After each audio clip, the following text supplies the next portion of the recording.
you want to be a medical biller. I did a video about this probably over a year ago and it did very well. So I think there's a lot of you who want to be a medical biller. So if you haven't watched that video, I'm going to link it above. But this is going to be part 2 of you want to be a medical biller. This is what you need to know. Keep watching.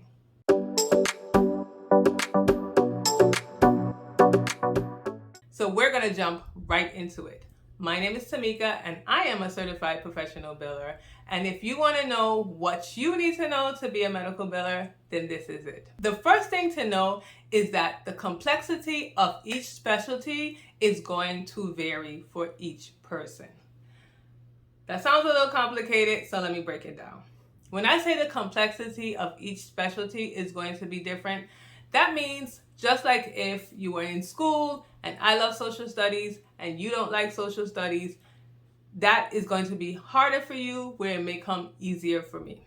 So like for me, I love to do OBGYN billing. That doesn't mean that I haven't done other specialties. I've done ophthalmology, pediatric behavioral health, pain medicine, general surgery. So I've done other billing for other specialties. But the one that I love and find the most satisfying and not hard to me is OBGYN billing. Now, I've spoken to other billers and they say, I do not like to do OBGYN billing because it is so complex and you have to know this and you have to know that. When I say the specialties vary, they vary. The complexity in them varies. So what you'll need to know as a medical biller is what you like, what you want to do. You might be one who finds a lot of the specialties easy to do. The basis of doing billing is the same for all specialties, but there are not even a few, there are a lot of things that may be different in most specialties. A lot of people tend to get into mental health at the beginning of their billing careers, especially if they're, let's say, have their own business or they're, maybe trying to do something on the side. They usually start off in mental health because mental health billing may be a little bit easier because it doesn't have as many codes and as many rules and stuff like that. So it may be easier. So you may find out that mental health is what you like to do and what is easier for you. But what you need to know as a medical biller is not everything is going to be easy. If you come in and you were doing ophthalmology billing, and so you figured, well, if I start to do cardiology billing, it's going to be just as easy. Don't fool yourself, because you may jump into cardiology billing and you are completely lost and don't know what to do. That has happened to me. That's why I'm giving you this advice, because I have been doing OBGYN billing for a while, a lot, maybe over 10 years, more than 10 years, way over 10 years I've been doing OBGYN billing.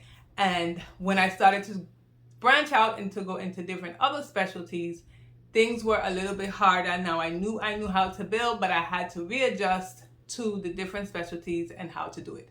So I'm not going to ramble on more about that, but just make sure that you know that the specialties or the complexity of the specialties can be different for each individual biller. Now the second one is that payer requirements, guidelines, and contracts are all different.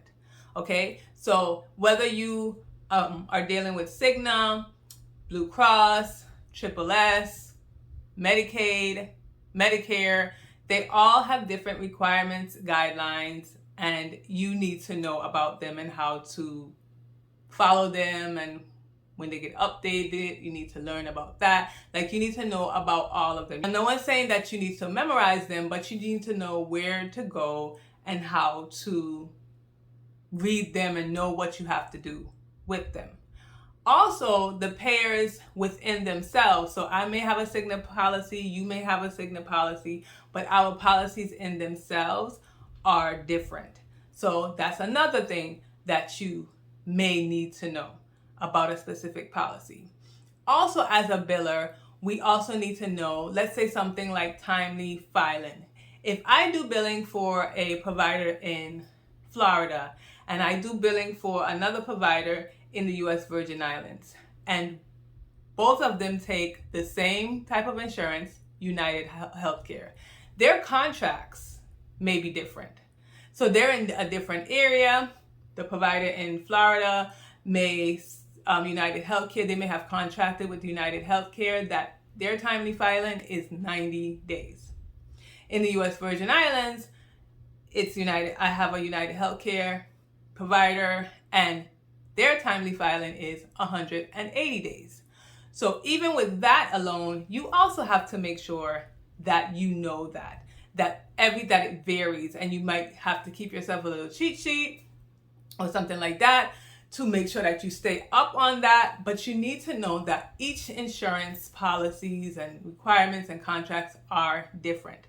I have gone into a lot of different forums, and people ask questions about what should I do for United Healthcare for this, and but there are a lot of other pertinent questions you need to ask, such as the person's policy, or where's the provider located, and what did they negotiate within their contract. Sometimes it goes deeper than that. You can also maybe get a general answer to your question, but if that doesn't work for you, if you do what that person says because this is what is the general rule, it might not work for you. So you just need to know that sometimes it's not just a straightforward answer, for a blanket answer for everybody or for everything.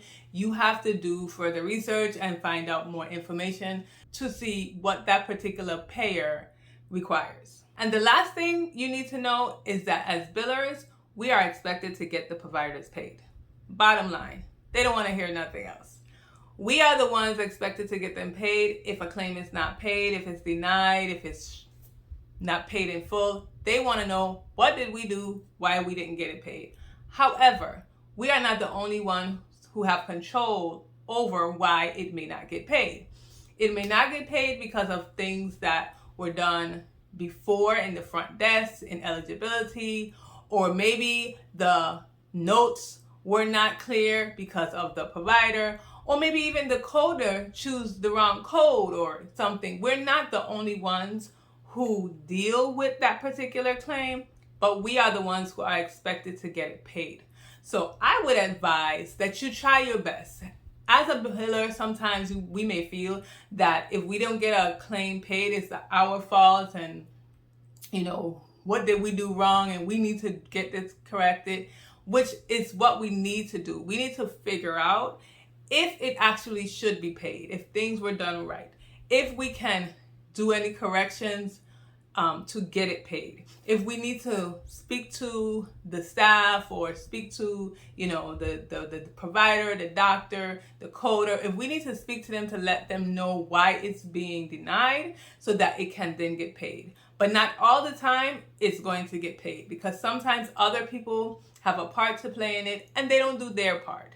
So if a provider needs to send you notes or needs to get you notes, and that's the only way that the insurance company is going to pay for a claim, and you don't have access to that and they don't want to give it to you, then there's nothing you can do to get that paid. You're not going to make up fake notes. You're not going to make up anything, that is not true and is fraud just to get paid. So you need to understand that you try your best to get as much as you can to get paid, but sometimes there will be a point where you don't have any control over a payment.